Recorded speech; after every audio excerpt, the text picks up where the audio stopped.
نحمده ونصلي على رسوله الكريم اما بعد فاعوذ بالله من الشيطان الرجيم بسم الله الرحمن الرحيم رب اشرح لي صدري ويسر لي امري واحلل عقدة من لساني يفقهوا قولي۔ آیت نمبر 27۔ اس سے پہلے ہم اسلام کے متعدد قوانین پڑھ چکے ہیں جو زنا، قذف اور لعان سے متعلق ہیں۔ یہ خرابیاں معاشرے کی شدید ترین خرابیاں ہیں۔ اسلام کسی بھی خرابی یا کسی بھی برائی کے توڑ کے لیے صرف قانون نہیں دیتا، اخلاقی رہنمائی بھی دیتا ہے۔ اس قانون کو عملی طور پر نافذ کرنے کا حوصلہ اور ہمت بھی دیتا ہے۔ وہ بنیادیں فراہم کرتا ہے جس پر قائم ہو کر وہ قانون عملی شکل میں سامنے آئے۔ اللہ تعالیٰ چونکہ انسانوں کے خیر خواہ ہیں، اللہ کے رسول صلی اللہ علیہ وسلم ہمارے لیے خود ہماری جانوں سے بڑھ کر ہم سے محبت کرنے والے ہیں، ہماری بہترین رہنمائی کرنے والے ہیں، اس لیے ہمیں صرف یہ بتا کے نہیں چھوڑ دیا گیا کہ یہ اور یہ چیز تمہارے لیے حرام ہے اور اس کام پر تم کو اتنے اتنے کوڑے پڑیں گے اور ایسی ایسی جہنم کی سزا ہوگی، اور بس جس نے باز آنا ہے آ جائے اور جو نہیں آتا اس سے ہم نبٹ لیں گے۔ قرآن کا انداز مدافعانہ یا قرآن کا انداز طنز اور داروگیر پر مبنی نہیں۔ داروگیر کا مطلب ہوتا ہے پکڑ دھکڑ۔ وہ معاشرے کے اندر کوئی دوربین لے کے نہیں بیٹھا ہوا کہ صرف یہ دیکھے کہ کون کہاں کیا خرابی کر رہا ہے اور اس کو فوراً ہی پکڑ کے سزا دے ڈالی جائے، نہیں، بلکہ اس کے لیے کیا بتاتا ہے کہ اس خرابی میں آنے سے پہلے تم کیا طریقے اختیار کرو کہ تم اس مصیبت تک پہنچو ہی نہ۔ اس لیے آئندہ ہم کچھ آیات ایسی پڑھیں گے جس میں پچھلی آیات میں پیش آنے والی خرابیوں کے سد باب کے طور پہ کچھ باتیں کی گئیں۔ سد باب کا کیا مطلب ہوتا ہے؟ کسی بھی چیز کی رکاوٹ، یعنی پہلے سے ہی رکاوٹیں ڈالی جا رہی ہیں تاکہ ایک شخص اگر ان چیزوں پر عمل کرے تو اس بڑی خرابی تک پہنچنے سے بچ جائے گا، یعنی پھر اس کے لیے احتمال نہیں ہوگا کہ وہ بڑی خرابی میں جا پڑے۔ اس کی مثال ایسے ہی ہے کہ جیسے آپ ایک سڑک پر جا رہے ہوتے ہیں اور اگر ایسی جگہ سے آپ کا گزر ہے کہ جہاں ایکسیڈنٹ کا خطرہ ہو تو آپ نے دیکھا ہوگا کہ اس سے پہلے ہی سائن بورڈز آ جاتے ہیں کہ سپیڈ کو اتنا کم کر لیں، پھر یہ کہ روڈ بیریئرز آ جاتے ہیں تاکہ آپ لازمی طور پر سپیڈ کم کر لیں، کیونکہ وہ ایسا خطرناک موڑ ہے کہ اگر آپ اس پر اپنی فل سپیڈ سے آتے چلے گئے تو آپ کا ٹکراؤ ہو سکتا ہے، آپ کو نقصان ہو سکتا ہے۔ یا اسی طرح اگر کوئی وبا پھیلی ہوئی ہو یا پھوٹی ہوئی ہو تو اس سے بچنے کے لیے پہلے احتیاطی تدابیر بتائی جاتی ہیں کہ اگر کوئی شخص حفظان صحت کے اصولوں پر عمل کرتا رہے تو کیا ہوگا؟ اس بیماری میں گرفتار نہیں ہوگا۔ اس کے لیے بعض اوقات آپ دیکھتے ہیں کہ جیسے بچوں کو مہلک بیماریوں سے بچانے کے لیے ویکسینیشن کی جاتی ہے۔ اب ویکسینیشن بذات خود تکلیف دہ عمل ہے، دوا پینا یا انجیکشن لگانا وہ ایک کٹھن مرحلہ ہے، لیکن تھوڑی سی یہ دوا پی لینا، یہ طریقہ اختیار کر لینا آئندہ انسان کو ایک بڑے مرض سے بچا لیتا ہے، ہلاکت سے بچا لیتا ہے، کیونکہ بڑی مرض میں مبتلا ہونا دراصل اپنی موت کو دعوت دینا ہے۔ تو بالکل اسی طرح ان بڑی خرابیوں میں مبتلا ہونا، زنا میں یا قذف کے کیس میں ملوث ہونا کہیں زیادہ مہلک اور زیادہ ہلاکت آمیز چیز ہے بنسبت اس کے کہ انسان ان احکامات پر عمل کر لے، اگرچہ ان پر عمل کرنے میں بھی انسان کو کچھ نہ کچھ مشکل ہو سکتی ہے۔ تو سب سے پہلا حکم جو دیا گیا کہ جس کے ذریعے معاشرے میں برائی رونما ہونے کے طریقوں سے یا برائی کے پیدا ہونے کو ہی روک دیا جائے اور پھر ان پر عمل کر کے ایک خوشگوار اور پرامن معاشرہ قائم کیا جائے، تو وہ کیا ہے؟ نمبر 1، یا ایھا الذین آمنوا، اے لوگو جو ایمان لائے ہو، لا تدخلوا بیوتا، نہ داخل ہوا کرو گھروں میں، غیر بیوتکم، سوائے اپنے گھروں کے، اپنے گھروں کے علاوہ دوسروں کے گھروں میں داخل نہ ہوا کرو، حتی یہاں تک کہ تستأنسوا، تم معلوم کر لو، یا تم مانوس ہو جاؤ، یا تم اجازت لے لو، وَتُسَلِّمُوا عَلَىٰ أَهْلِهَا، اور تم سلام کر لو اس کے رہنے والوں پر، ذالکم، یہ بات، خیر لکم، تمہارے حق میں بہتر ہے، لعلکم، تاکہ تم تذکرون، نصیحت پکڑو یا ہوش میں آؤ۔ اسلام ایک ایسا معاشرتی نظام قائم کرنا چاہتا ہے جو امن پر مشتمل ہو، کیونکہ اسلام کا تو لفظ خود امن کو ڈکلیئر کرتا ہے، امن و امان، اسلام کا تو لفظی مطلب بھی امن ہی ہے۔ تو اے لوگوں جو ایمان لائے ہو، اپنے گھروں کے سوا دوسرے کے گھروں میں داخل نہ ہو۔ تو یہ حکم کیوں دیا گیا؟ تاکہ تم اپنے آپ کو بچا سکو، تاکہ گھر والے، اس گھر کے رہنے والے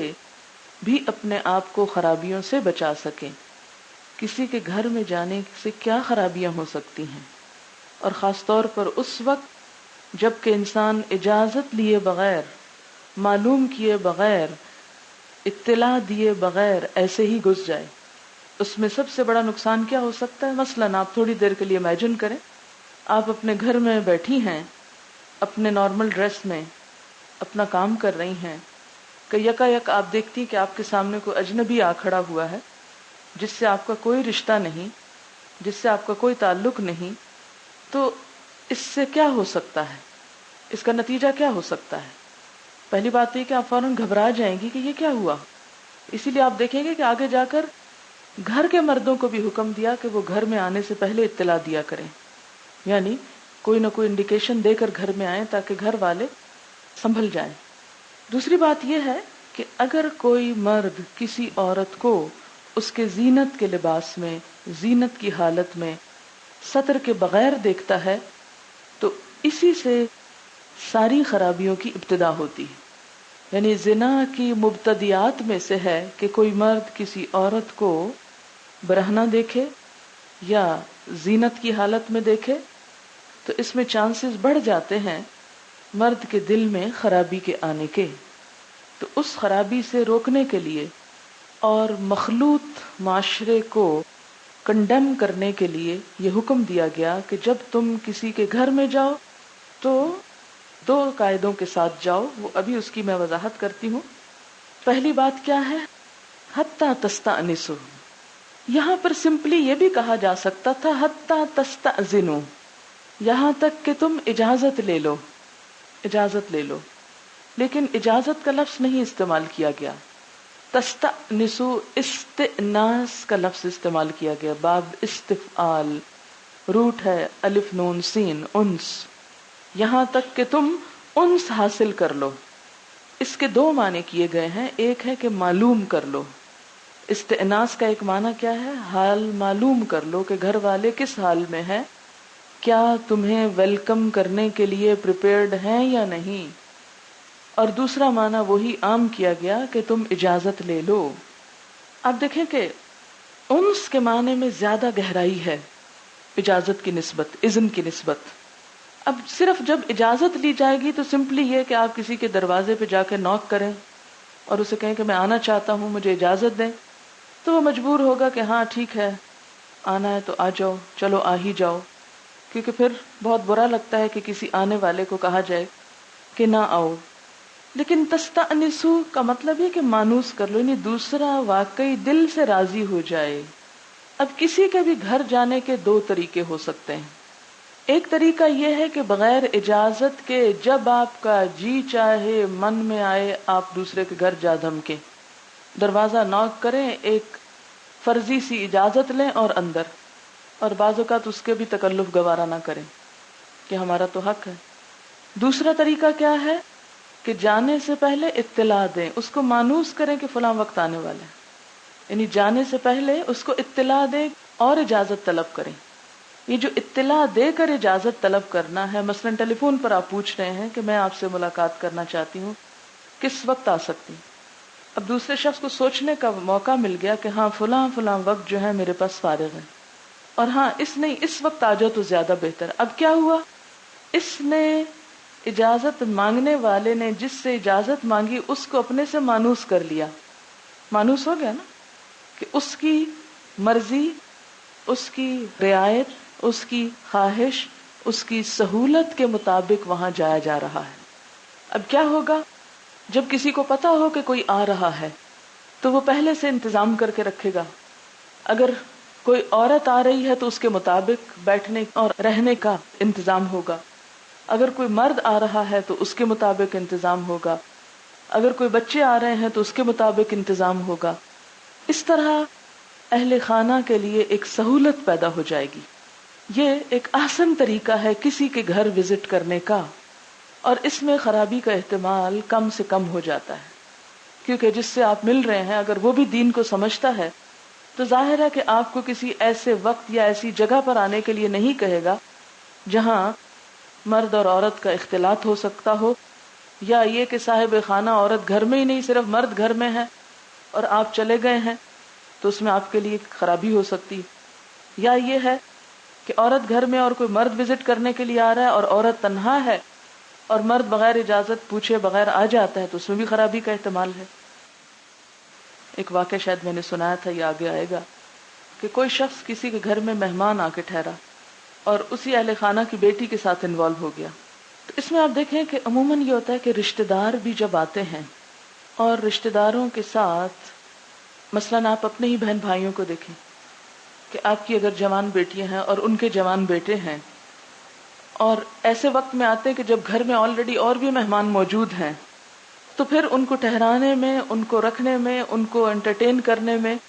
مشکل بھی پیش آتی ہے اور اختلاط کے بھی زیادہ چانسز ہوتے ہیں۔ جب گھر میں ایک ہلم گلا ہوتا ہے تو بچوں کو بھی خرابیاں کرنے کے مواقع زیادہ مل جاتے ہیں۔ پچھلے دنوں کسی ڈسکشن کے موقع پر کسی نے ایک نوٹ لکھ کے بھیجا تھا مجھے کلاس میں سے ہی،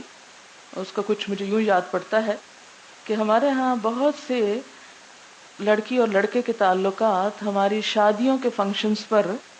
ڈیولپ ہوتے ہیں، کہ جب بہت سارے رشتہ دار ایک جگہ اکٹھے ہو کر کئی دن تک رہتے ہیں اور بعض اوقات جگہ کی تنگی کی وجہ سے لڑکے لڑکیاں ایک ہی کمرے میں سوتے ہیں اور اس سے بھی خرابیاں واقع ہوتی ہیں۔ ہمارے ہاں شادیوں کو ایک ایسا فنکشن بنا لیا گیا ہے کہ جو 8 دن سے کم میں تو ہو ہی نہیں سکتا، اور اس کے لیے نہ صرف یہ کہ پاکستان بلکہ دنیا بھر میں جہاں رشتہ دار پھیلے ہوئے ان سب کا آنا، شریک ہونا فرض عین ہے، کفایہ بھی نہیں،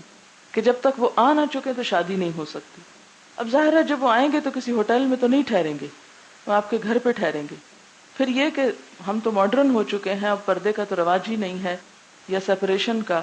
پہلے یوں ہوتا تھا کہ مردوں کا بیٹھنے کی جگہ یا سونے کی جگہ، مہمان خانہ مردانہ الگ ہوتا تھا، زنانہ الگ ہوتا تھا۔ اب تو ہمارے ڈرائنگ روم بھی ایسے ہو گئے کہ مرد اور عورتیں اکٹھے آئیں، اکٹھے بیٹھیں، گپ شپ ہو، اور اس کے بعد نتائج جو بھی ہوں سو ہوں۔ تو یہاں پر جو حکم دیا گیا، تستأنسو، دوسرے کی مرضی معلوم کرو، وہ تمہارا آنا گوارا بھی کرتا ہے یا نہیں، تمہارے آنے کو پسند بھی کرتا ہے یا نہیں۔ اگر وہ مانوس ہی نہیں ہو رہا، یعنی آپ دیکھ رہے ہیں اس کے لہجے میں یا اس کے رویے میں وہ پسند نہیں کر رہا آپ کا آنا، تو مت جاؤ، کیونکہ آگے آتا ہے کہ اگر تم سے کہا جائے کہ واپس چلے جاؤ تو چلے جاؤ، اس کو برا مت مناؤ۔ ہر شخص اپنے گھر کے حالات زیادہ بہتر سمجھتا ہے، اور اگر وہ سمجھتا ہے کہ کسی خاص شخص کے آنے سے خرابی زیادہ ہو سکتی ہے، کیونکہ بسا اوقات ایسے لوگ ہوتے ہیں کہ ان کی عادتیں کچھ اس قسم کی ہوتی ہیں کہ وہ بلا وجہ لڑکیوں میں، جیسے مرد ہیں یا لڑکے ہیں، تو گھسے چلے آتے ہیں، اور لڑکیوں سے مذاق کرنا اور شغل کرنا ان کی عادت ثانیہ ہوتا ہے. اس میں کل ہی کسی بچی نے ایک کمنٹ لکھ کر دیا کہ ہمارے ایک جاننے والے ہیں اور ان کا طریقہ یہ ہے کہ وہ ہر وقت فون پر یا کسی بھی موقع پر لڑکیوں سے گفتگو کو بہت پسند کرتے ہیں، اور عموماً اس قسم کی گفتگو کر کے بعد میں ان قصوں کو لوگوں کو بھی سناتے رہتے ہیں، اور اس میں کوئی شرم و حیا محسوس نہیں کرتے، اور وہ سمجھتے ہیں کہ یہ تو ایک فن ہے. بہرحال اب ہماری اپنی ایک اسٹوڈنٹ پچھلے سال تھی یہاں، ان کی شادی جب ہوئی تو ظاہر شادی کے موقع پر ایک بچی پوری زینت میں، زیور میں، اچھے ڈریس میں، میک اپ میں ہوتی ہے، تو اس حالت میں غیر محرم خواہ رشتہ داری کیوں نہ ہو ان کے سامنے جانا، ابھی آپ آیات کی روح سے پڑھیں گے تو درست نہیں. تو اس نے اپنے خاندان میں بہت عرصے کے بعد ایک روایت یہ قائم کی کہ کوئی بھی نامحرم رشتہ دار میرے پاس نہیں آئے گا، اور اپنی بہنوں اور دوستوں کو آس پاس کھڑا کیا کہ اگر کوئی بھی آنے لگے تو فوراً چادر تان دینا. یعنی اب دلہن ہر وقت خود تو کھینچ نہیں سکتی یا پردہ نہیں کر سکتی یا اوپر کوئی چادر اوڑھ کے نہیں بیٹھ سکتی. تو اس میں کہتے ہیں کہ باقی لوگ تو دیکھتے ہی پلٹ گئے، مگر ایک دو لڑکے جن کو عادت تھی ہمیشہ لڑکیوں میں گھس کے مذاق کرنے کی، انہوں نے زبردستی گھسنا چاہا، تو پھر ان کو زبردستی روکا گیا، تو اس سے تھوڑی سی بدمزگی بھی ہوئی. تو اس میں ماں باپ زیادہ بہتر سمجھتے ہیں کہ کس کا آنا گھر والوں کے لیے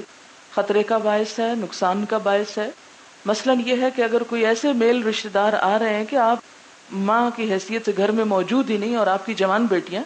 اور آپ نہیں چاہتی کہ آپ کی غیر موجودگی میں کوئی مرد آپ کی بیٹیوں کے پاس آ کے بیٹھے، خواہ وہ عمر میں تھوڑا بڑا ہی کیوں نہ ہو، تو آپ کو اسلام نے حق دیا ہے کہ آپ ان کو روک دیں کہ آپ نہیں آ سکتے. یہی مفہوم ہے دراصل تستأنسو کا، اسی لیے لفظ تستأذنو نہیں استعمال ہوا، کیونکہ اجازت میں تو یہ کہ سر پہ پہنچ کے کوئی دروازہ نوک کر کے کہے کہ میں آنا چاہتا ہوں، اب اتنی دور سے آگے ہوں مجھے آنے دے. لیکن تستأنسو میں مانوس کرنا، جب تک کہ تم مانوس نہ کر لو کہ تمہارا آنا صاحب خانہ کو ناگوار تو نہیں، اور اسی میں مانا رضا لے لو، یعنی جب تک تم صاحب خانہ کی رضا نہ لے لو. وَتُسَلِّمُوا عَلَىٰ أَهْلِهَا، اور جب تک گھر والوں پر سلام نہ بھیج لو. ایک اور اس کے ساتھ ہی ادب یہ سکھایا گیا کہ گھر میں داخل ہو کر سلام کرو. یہ دوسروں کے لیے بھی ہے اور اپنے خود ہر ایک کے لیے کہ جب گھر میں داخل ہو تو سلام کریں، خواہ بچے داخل ہوں خواہ بڑے داخل ہوں، کوئی بھی جب داخل ہو، خواہ کوئی سامنے نظر آ رہا ہے یا نہیں آ رہا، بلند آواز میں سلام کرنا چاہیے. اس سے کیا ہوگا کہ جو کوئی گھر میں ہے اس کو پتہ چل جائے گا کہ کون آ رہا ہے یا کون آ چکا ہے. ذالکم خیر لکم، یہ بات تمہارے حق میں زیادہ بہتر ہے. عربوں کی جاہلیت میں سلام کی بجائے کچھ الفاظ تھے، جیسے ہمارے ہاں آداب، جیتے رہو بیٹا، ہیلو، ہائے، ویلکم، اس طرح کے جو الفاظ ہیں سلام کی بجائے. ٹھیک ہے باقی آپ جیتے رہو کہیں یا کوئی اور دعا دیں، لیکن اس سے پہلے اسلام کا جو طریقہ ہے السلام علیکم، السلام علیکم نہیں بلکہ السلام علیکم، اس کی طرف یہاں اشارہ ہے. یہ ادب سکھایا جا رہا ہے. اور اس میں عربوں کے ہاں خاص کلمات رواج تھے، حییتم صباحا اور حییتم مساء، صبح بخیر، شام بخیر، گڈ مارننگ، گڈ ایوننگ. لیکن اسلام نے کیا کہا؟ کیا کرو؟ السلام علیکم، اور اگر تھوڑی اور توفیق ہو تو ورحمت اللہ، اور اگر زیادہ ہی دل چاہ رہا تو برکاتہ. لیکن اگر اتنا نہ بھی کہہ سکیں تو ایٹ لیسٹ پہلے حصے کو ضرور ادا کریں. ذالکم خیر لکم، یہی تمہارے حق میں اچھا ہے، لعلکم تذکرون، تاکہ تم نصیحت پکڑو.